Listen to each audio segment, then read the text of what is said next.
सत्संग है मान सरोवर, सत्संग है मान सरोवर, सुखों के खान बंदे सत्संग से ही मिलते हैं सचमुच भगवान बंदे।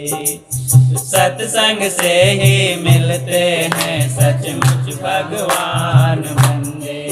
सत्संग है मान सरोवर, सत्संग है मान सरोवर, सुखों के खान बंदे सत्संग से ही मिलते हैं सचमुच भगवान बंदे। सत्संग से ही मिलते हैं सचमुच भगवान बंदे। सत्संग से होकर जाता है मंजिल का रास्ता, मंजिल का रास्ता। सत्संग से होकर जाता है मंजिल का रास्ता, मंजिल का रास्ता।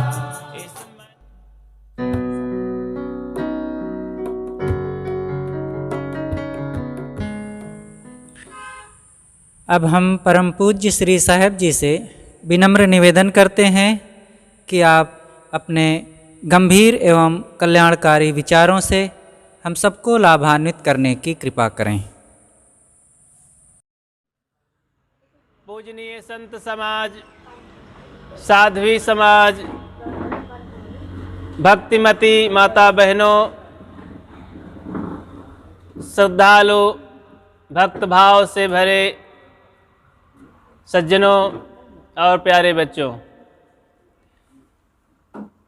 कार्यक्रम के शुभारंभ में बहुत सुंदर ढंग से संचालक महोदय ने संचालित किया कार्यक्रम को।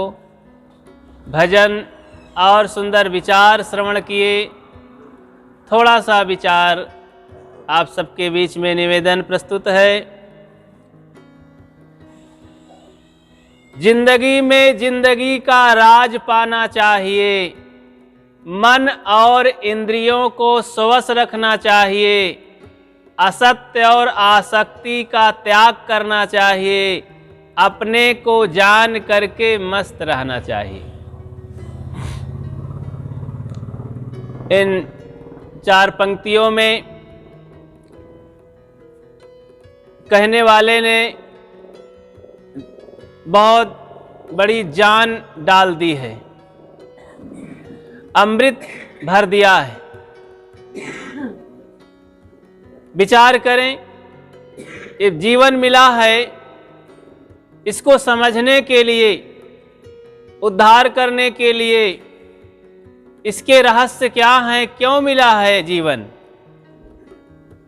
और संसार भर में इसी मानव जीवन की महिमा गाई जाती है कि बड़े भाग मानुष तन पावा, शुभ अवसर है, अनमोल जन्म है, बड़े भाग्य से मिला है, बड़े पुण्य से मिला है ये जीवन। तो ये पुण्य की कमाई क्या है, कैसे है, क्यों है, कुछ जरा अपने जीवन को हम विचार करें, देखें। जीवन का रहस्य क्या है? कमाना, खाना, बाल बच्चों में बिता देना पूरी जिंदगी, यही है क्या?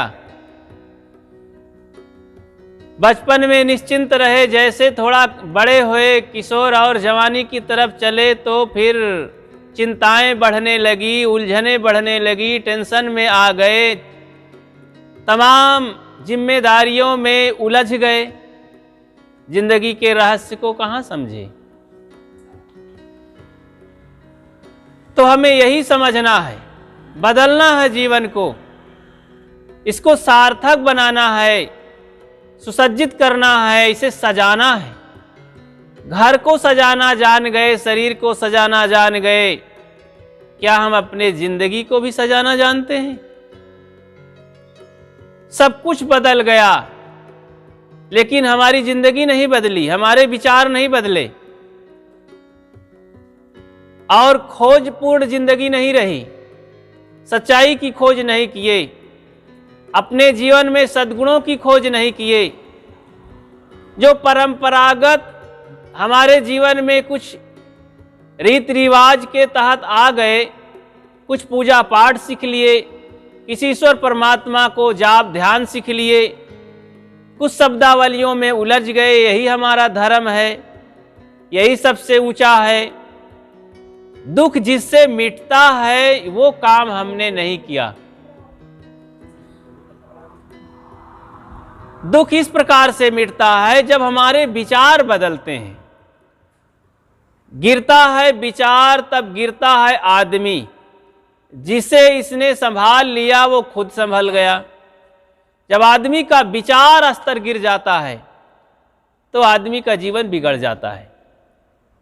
जब उसने ये विचार कर लिया कि ऊपर वाला ही पार लगाएगा, हमने ये विचार हृदय में बैठा ली, ऊपर वाला ही सब कुछ करेगा तभी होगा, हम किस खेत की मूली हैं।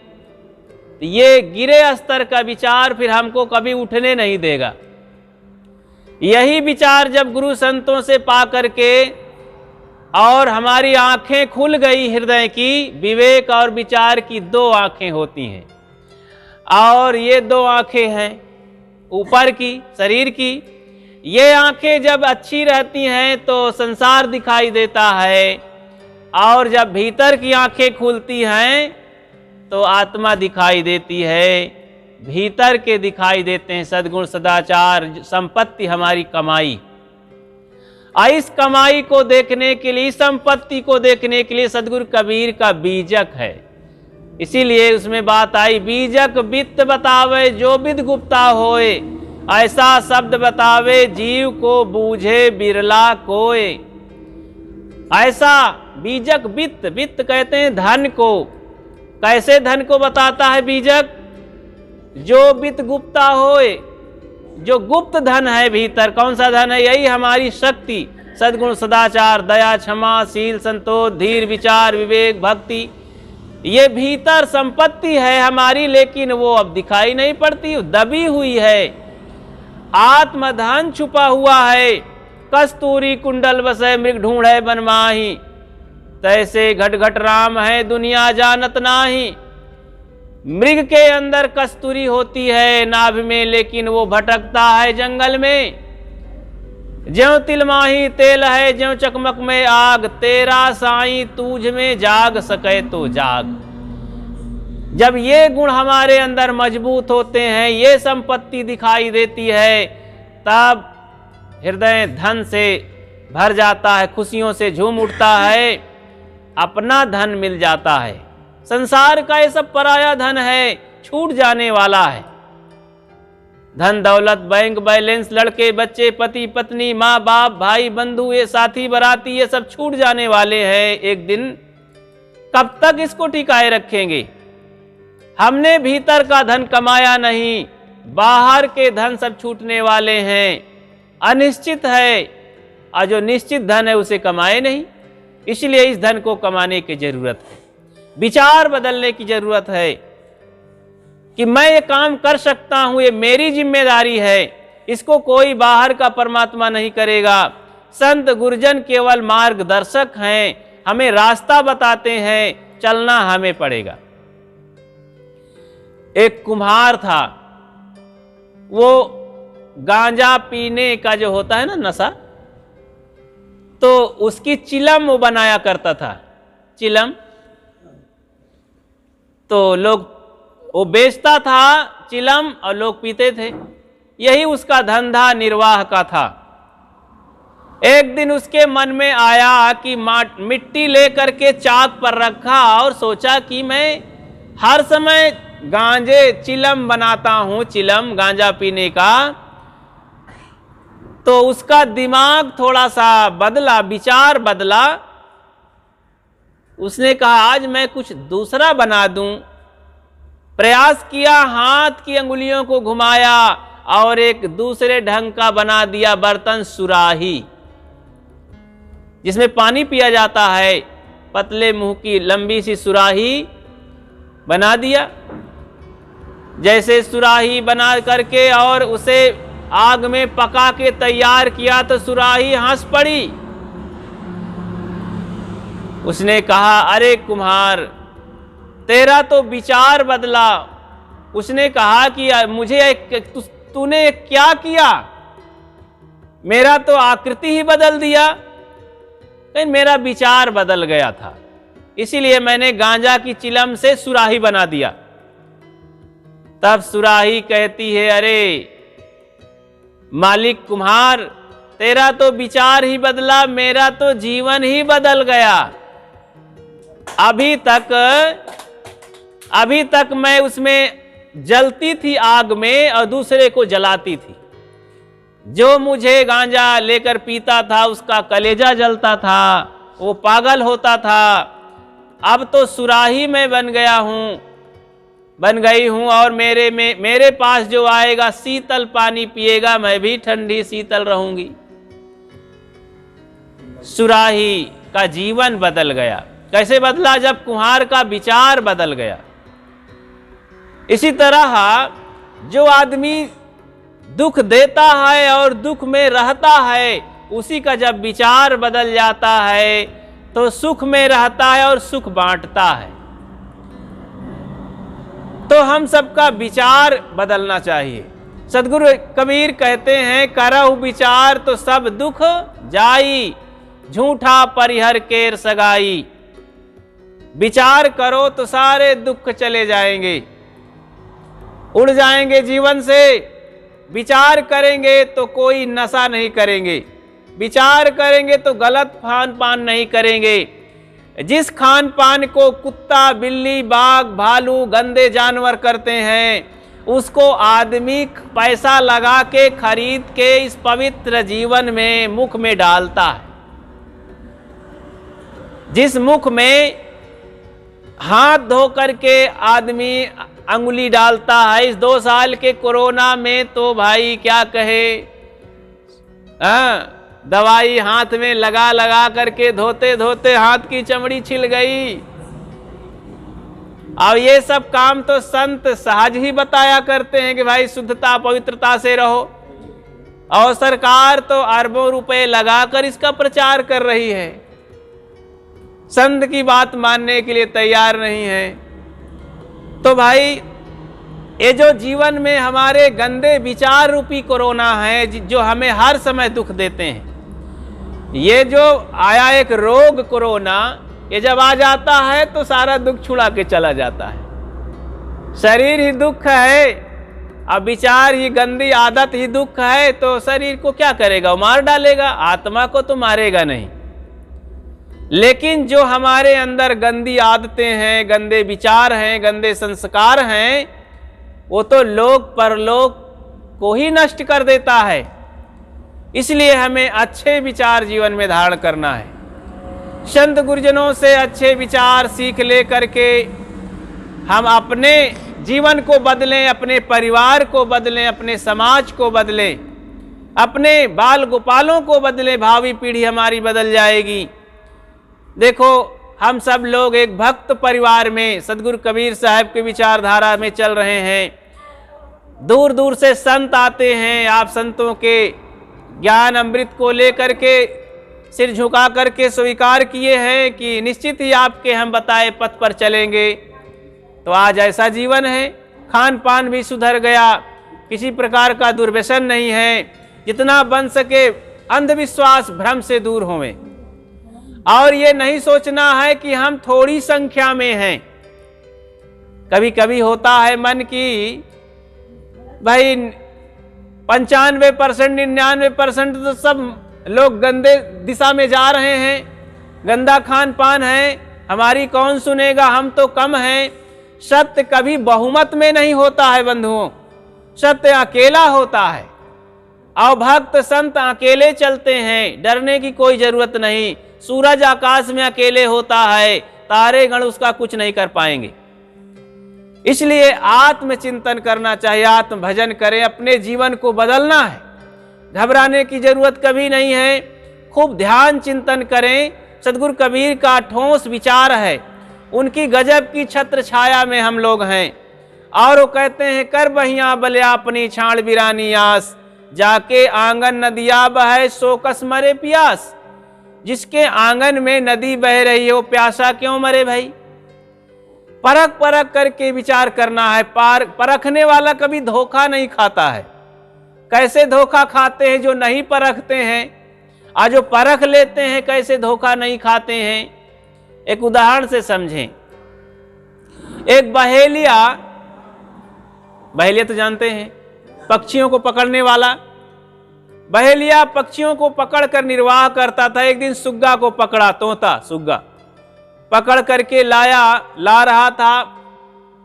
तो सोचा कि रोज तो बेचता हूं, जरा दूसरे ढंग से व्यापार करूं। सुग्गे को उसने एक शब्द रटा दिया, इसमें क्या संदेह है, इसमें क्या संदेह है, ये रटा दिया। तोता जो 2-4 दिन में रट लिया, इसमें क्या संदेह है, एक शब्द रटा दिया बस।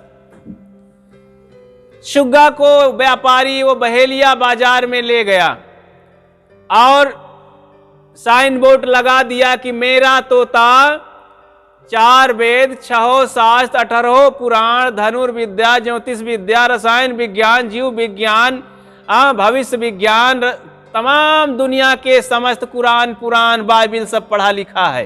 कोई किसी भी तरह से शास्त्रार्थ कर सकता है इस तोता से। तो चारों तरफ बात फैल गई कि आदमी की बात छोड़िए, ये तोता पक्षी इतना बड़ा विद्वान है। बड़े बड़े पंडित विद्वान आने लगे आजमाने के लिए, लेकिन डर जाते कि एक पक्षी से हम हार जाएंगे तो ठीक नहीं है, इससे बात नहीं करना है। हिम्मत ना पड़ी किसी की। अब वो शाम तक तोता बिका नहीं। शाम को राजा सैर करने के लिए मंत्री के साथ आए, देखे कि एक ही व्यापारी बैठा है एक पक्षी लिए, तोता लिए। राजा के मन में हुआ कि जरा पूछें क्या बात है। उसने कहा, क्यों भाई व्यापारी, तेरा सामान बिका नहीं? कहीं मेरे पास एक तोता है और वो इतनी सारी विद्याएं जानता है, दुनिया की सारी विद्याएं। कहीं अच्छा ऐसा हो सकता है? कहीं हाँ। कहीं अगर विश्वास ना हो तो तोते से पूछ लीजिए। राजा ने कहा, क्यों तोताराम, तुम दुनिया की सारी विद्या जानते हो, कुरान, पुराण, बाइबिल, गीता, वेद, शास्त्र? तोता कहता, इसमें क्या संदेह। राजा को हुआ, अरे ये तो बता ही रहा है कि इसमें क्या संदेह, सब मैं जानता हूं। राजा को कहीं बोलो भाई कितना दाम है? व्यापारी ने कहा 1 लाख रुपए। राजा फिर चौंक गया कि 1 लाख रुपए कहीं हो सकता है एक छोटा सा तोता? कहीं आपको विश्वास ना हो तो तोता से पूछ लीजिए इसकी कीमत। राजा ने कहा, क्यों तोताराम, तुम्हारी कीमत 1 लाख रुपए है? बोले हाँ, इसमें क्या संदेह। तोता को खरीद लिया 1 लाख रुपए में राजा देकर, दाम देकर, पैसे की कमी नहीं। घर ले गया। अब एक विज्ञापन, टीवी में बातें फैल गई कि राजा के पास एक तोता है, इतना बड़ा ज्ञानी विद्वान है, दुनिया का कोई भी पंडित, साधु, महात्मा आकर के शास्त्रार्थ कर सकता है। अब बात फैल गई, इतना बड़ा। राजा को बहुत खुशियां थी कि मेरे पास एक अनोखा विलक्षण तोता मिल गया है। बहुत खुश था। बहुत पंडित आए और जैसे ही बात कहे, क्यों तोताराम, तुम वेद जानते हो? तो तोता कहता है, इसमें क्या संदेह। पंडित जी चलते बने अपने रास्ता। भाई ये सब जानता है। रामायणी लोग आए, गीता को जानने वाले आए, बाइबिल को जानने वाले, सबों ने कहा कि क्यों भाई तुम गीता पुराण जानते हो, रामायण जानते हो? तोते ने कहा, इसमें क्या संदेह। सोचे कि इससे हारना ठीक नहीं है, चलो वापस चले गए हार करके। राजा बहुत खुश था कि एक तोते से ये देश के लोग हार गए सब। इतने में एक पारखी महात्मा उधर से आए। वे भी बोर्ड को पढ़े कि भाई एक तोता इतना बड़ा विद्वान कैसे हो सकता है? दुनिया पर इस धरती में कोई मनुष्य सारी विद्या नहीं पढ़ सकता है, तोता कैसे? नहीं, बिल्कुल झूठ बात है। गए महात्मा जी भी। राजा ने कहा कि अरे महात्मा आप क्यों चले आए? यहाँ तो बड़े बड़े पंडित विद्वान वापस चले गए, मात खा करके, हार करके। कहें नहीं मैं भी थोड़ा देख लेता हूं। कहें ठीक है आजमा लीजिए, मेरा तोता सारी विद्या जानता है दुनिया की। कहें अच्छा। तो गए महात्मा जी, क्यों तोते राम तुम सब जानते हो? कहीं इसमें क्या संदेह? महात्मा ने कहा तुझे संदेह नहीं, मुझे तो है। अच्छा तो चलो बताओ, रामायण की किष्किंधा कांड की बात एक चौपाई सुनाओ। तो तोता कहता इसमें क्या संदेह? कहें भाई चौपाई सुनाओ। कहें छोड़ो गीता का एक श्लोक सुनाओ। तो कहते इसमें क्या संदेह? भाई मुझे संदेह है। चलो अच्छा शायद गीता नहीं पढ़े हो, ना याद हो, तो बीजक की बात एक सुना दो, एक साखी सुना दो। तोता कहता इसमें क्या संदेह? महात्मा जी ने कहा कि राजा साहब हुजूर ये तोता तुम्हारा कुछ नहीं जानता है। राजा को क्रोध आया, ऐसे कैसे हो सकता है, मैं 1 लाख रुपए खरीदा हूं। तो कहें देख लो। राजा आए पास में, थोड़ा सा उनका टेम्परेचर हल्का हो गया, 50% उदास हो गए हुए। कहने लगे क्यों तोता राम तुम वास्तव में कुछ नहीं जानते हो? तब तोता कहता इसमें क्या संदेह? तब राजा को बड़ा क्रोध आ गया। उसने कहा क्या 1 लाख रुपया मेरा पानी में चला गया? तब तोता कहता इसमें क्या संदेह? राजा को बड़ा क्रोध आया और बहुत पश्चाताप हुआ। तोते को उधर फेंक दिया, खोल दिया उसका दरवाजा और तोता उड़ गया। राजा को पश्चाताप हुआ कि बिना विचारे, बिना परखे, बिना आजमाए, बिना परीक्षा किए मैंने 1 लाख रुपया देकर इसको खरीदा था। ये तो मूर्ख पक्षी था, कुछ नहीं जानता। तो राजा होकर के भी ठगा गया। ऐसे ही जिसे हम राजा यानी बड़ा कहते हैं, ज्ञानी कहते हैं, और कहते हैं कि इतना बड़ा गुरु है, विद्वान है, साधु है, धर्माचार्य है, और उनके पास तो लाखों करोड़ों की भीड़ है। इस भीड़ में मत जाइए भाई, बड़ी बड़ाई में मत जाइए कि उनका बहुत बड़ा मठ है, बहुत बड़े ज्ञानी हैं, बहुत बड़े भीड़ वाले हैं। जहां भीड़ होती है वहां सौदा थोड़ा 2 नंबर का रहता है। तो भीड़ वाले के पास मत जाइए। कभी ये मन में उदासी नहीं रखना है कि हम थोड़े लोग हैं, क्या कहें। हम अगर बहुत होते कबीर पंथी तो अभी विराटनगर तक जुलूस निकाल देते।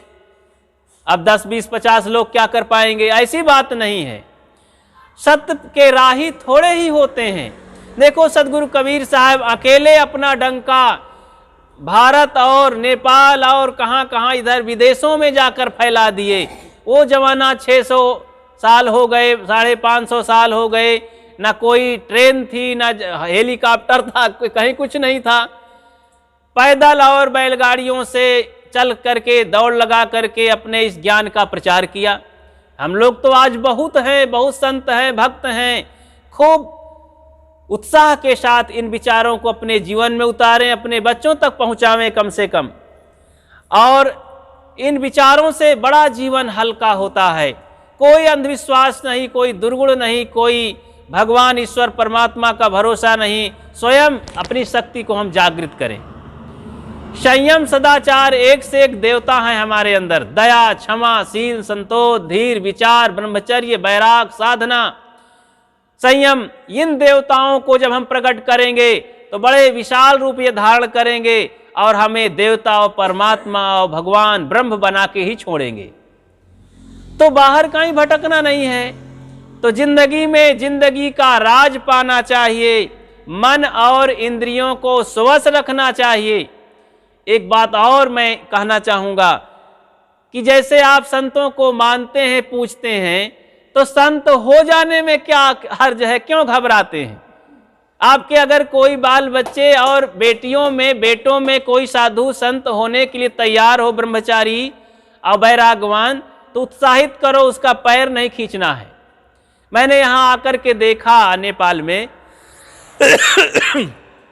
बड़े उत्साह के साथ कई बहनें शादी नहीं की हैं और बहुत अच्छे ढंग से रह रही हैं। अभी सिक्किम में गए, 2 बहनें हैं, दोनों जुड़वा, और उनकी उम्र तो मेरे ख्याल से 50-55 की होगी, और दोनों बहुत अच्छे मीरा की तरह भजन गाती हैं, उत्साहित हैं, अपने घर में संयम सदाचार से रहती हैं, भक्त हैं, कबीरपंथी, पूजा पाठ, भजन सुनाई हम लोग, उनके सुंदर विचार रहे, बड़ा अच्छा लगा। अब यही विचार अगर उनका वैराग्य में बदल जाए, एक अच्छे मार्गदर्शक मिल जाए, अब ये सब होते हुए, अच्छा स्वभाव होते, उनके अंदर भ्रम है कि कोई परमात्मा है ऊपर, जैसा कि गुरुजनों ने उनको दृढ़ाया होगा, तो पारख विचार कहता है नहीं, ये आत्मा ही परमात्मा है, बाहर का परमात्मा संत गुरु हैं, अपने बड़े बुजुर्ग माता पिता हैं, घर गृहस्थी में रहते हैं, माता पिता देवता हैं, और उनसे ऊपर आगे बढ़ना चाहो, संत गुरु देवता हैं, ईश्वर हैं, भक्तों के भगवान संत गुरुजन ही हैं, जो चरित्रवान हैं, वैराग्यवान हैं। एक पारक मतलब निर्णय देना, हर चीज न्याय करके जजमेंट स्वीकार करो। तिनको चरणोदक सही, तिनको महाप्रसाद, तिनको दर्शन नित्य सही, जिनकी मिटी उपाध। उनके चरणोदक लेने से कल्याण होता है, उनके शीत प्रसाद जूठन खाने से कल्याण होता है, और उनके दर्शन से कल्याण होता है, जिनके जीवन से उपाधि, उपद्रव, दोष, दुर्गुण मिट गए। अब इस तरह का इंसान खोजिए, चाहे स्त्री में हो चाहे पुरुष में हो, चाहे स्त्री साधु हो चाहे पुरुष साधु हो, इन गुणों से जो सुशोभित हैं, इन गुणों से जो भरे हुए हैं, उनको आप ईश्वर मानिए, उनकी आप नमन कीजिए, प्रार्थना कीजिए, दर्शन करिए, सेवा कीजिए, तो कल्याण ही कल्याण है, सुधार है। अब भ्रम में पड़ करके उनके जीवन में खुद उपद्रव है, दोष पाप से घिरे हुए हैं, अंधविश्वास से घिरे हुए हैं, अब उनको हम गुरु साधु मान करके अपने घर में उनकी चरण धो करके पीते हैं, दर्शन करते हैं, कैसे कल्याण होगा? जो बच्चा पढ़ा लिखा नहीं है वो हमको कैसे पढ़ा सकता है? तो इस तरह से हमें जड़ चेतन का बोध होना चाहिए। हम जड़ चेतन का बोध बाहर जानते हैं। अभी अपने बच्चे को हम कॉलेज में नाम लिखाने जाएंगे तो मिट्टी का मास्टर अध्यापक नहीं खोजेंगे, हैं? बाजार जाएंगे तो कोई नकली सौदा नहीं लेंगे ना, मिट्टी का आपको कोई औजार बना दे, मिट्टी की आटे की मिठाई बना दें, रसगुल्ला बना दे, खरीदेंगे कोई? सब तरह अच्छा कपड़ा, अच्छी मिठाई, अच्छा अन्न पानी सब्जी सब खरीदते हैं, लेकिन धर्म के क्षेत्र में नहीं। जैसे दूध लेने जाते हैं तो गौशाला में कि मिट्टी की गाय के पास जाते हैं, मिट्टी का डॉक्टर हो बढ़िया मूर्ति पत्थर की, तो उससे आप अपने बच्चों को दवाई कराने नहीं जाएंगे, इलाज कराने। एक अच्छे डॉक्टर जो सर्जन होता है, पढ़ा लिखा एमबीबीएस, उसके पास जाते हैं। ऐसे जो प्रोफेसर मास्टर हो तो उनके पास बच्चों को पढ़ाते हैं। ऐसे जो असली गाय होती उनके पास दूध लेने जाते हैं। तो जो मिट्टी का पत्थर देवता भगवान हमको कैसे सुधार कर सकता है हमारा? इसलिए अच्छे देवी देवता, जो असली देवी देवता है इन इंसानों में, वहां पर हमको सिर झुकाना है। मिट्टी के देवी देवता के सामने सिर झुकाने से कुछ मिलने वाला नहीं है। एक कहावत सुने होंगे कि अगर मानो तो देवता नहीं पत्थर है। लोग ऐसा कहते हैं, पत्थर को ही देवी देवता मान लेते हैं। तो ये झूठ सदैव झूठा होता है। सदगुरु कबीर कहते हैं, झूठ झूठा कह डार हूं, मिथ्या ये संसार। झूठ को झूठा समझ करके छोड़ दो उसे, उसको सही मत मानो। जैसे हम कहें गोबर, गोबर जानते हैं ना, गोबर पड़ा हो, हम कहेंगे मानो तो हलवा, नहीं तो गोबर तो है। तो क्या मान लेने से हलवा हो जाएगा गोबर? नहीं होगा ना। गोबर गोबर है, अब हलवा तो भाई रसोई में बनाएंगे ना। तो ऐसे ही पत्थर पत्थर है और देवता देवता हैं, गुरु संत हैं। तो इसलिए सब में हम फर्क समझें, असली को असली समझें, झूठा को झूठा कहें। जिंदगी के रहस्य को समझते हुए, रहस्य ये है कि ये दुख मिटाने के लिए साधन है, आत्मज्ञान आत्म स्थिति पाने के लिए साधन है, ये रहस्य है। दूसरा, फिर इसको संयम करके मन इंद्रियों को हम वहां तक पहुंच सकते हैं और आत्मा को समझ करके इसी में स्थित हो जाएं, ये जिंदगी का रहस्य है। जाते जाते अंत होने के पहले संत से मिल लेना चाहिए, चिता जल जाने के पहले चिंता मिटा लेना चाहिए, और जब हम बिस्तर पर जाएं तो आराम से सो जाएं, निश्चिंतता से बिस्तर पर जाएं तो आभार प्रकट करके जाएं कि हे गुरुदेव, हे संत भगवान, हे प्राणी जगत के मनुष्यों प्राणियों, आप सबकी दया से मुझे आज निश्चिंतता मिली, पूरा जीवन मेरा बढ़िया बीत रहा है, मेरे दोष पाप निकल गए, मैंने कोई दुर्व्यसन नहीं रखा, सब छोड़ दिया, कोई अंधविश्वास नहीं है, सब प्रकार से मैं अच्छा जीवन जी करके अब सोने जा रहा हूं, और कोई गलती हुई हो तो मुझे माफ करना, आप सबको बहुत बहुत आभार है, आप लोगों के ही सहयोग से मैं ये कर पाया हूं। सबको आभार मानते हुए निद्रा में चले जाओ, गुरु की याद करते हुए।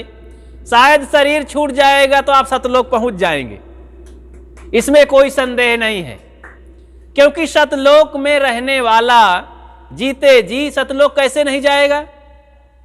और फिर जब सुबह होए तो फिर आभार मानो कि इसी रात को लाखों लोग इस धरती पर शरीर छोड़ चुके हैं।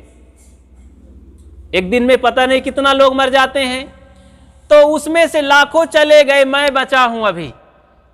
हे प्रभु, हे गुरुदेव, हे प्राणी जगत के लोगों, आप सबकी बड़ी कृपा है, आप सबका आभार है, आप सबकी दया से मैं बच गया हूं। और फिर एक धन्यवाद दो कि मेरे परिवार के भी लोग सब बचे हुए हैं। कितना बड़ा आभार है। अगर ये चले जाते लोग, मेरे गुरुजन भी हैं, मेरे बच्चे भी हैं, मेरी माँ बहनें सब खुशहाल बचे हुए हैं, सब। हे प्रभु, बहुत बड़ा आभार है आपको, और आपकी कृपा से हम सब सुरक्षित हैं। अब हम दिन भर फिर बढ़िया जीवन जिएंगे, सच्चाई से जिएंगे, मीठा बोलेंगे, प्रेम से रहेंगे, संगठन बना करके रहेंगे, गले से मिल करके रहेंगे। ये जीवन जीने का तरीका है। तो इस रहस्य को समझ करके हम अपने घर को स्वर्ग बनाएं। आओ कुछ विचार करें, आओ हम ऐसी बात करें जो घर को स्वर्ग बनाएं, जो घर को स्वर्ग बनाएं। तो हम जीते जी अपने घर को स्वर्ग बनाएं, अपने घर के लोगों को देवता माने, अपने जीवन को सुंदर जीवन जी करके यहीं पर मुक्ति शांति का अनुभव करके जाएं। यही जीवन का रहस्य है। मैं अपनी बात को विराम देता हूं। आप सबको बहुत बहुत धन्यवाद। आप सबके बीच में आकर के बड़ा अच्छा लगा। बोलिए सद्गुरुदेव की जय।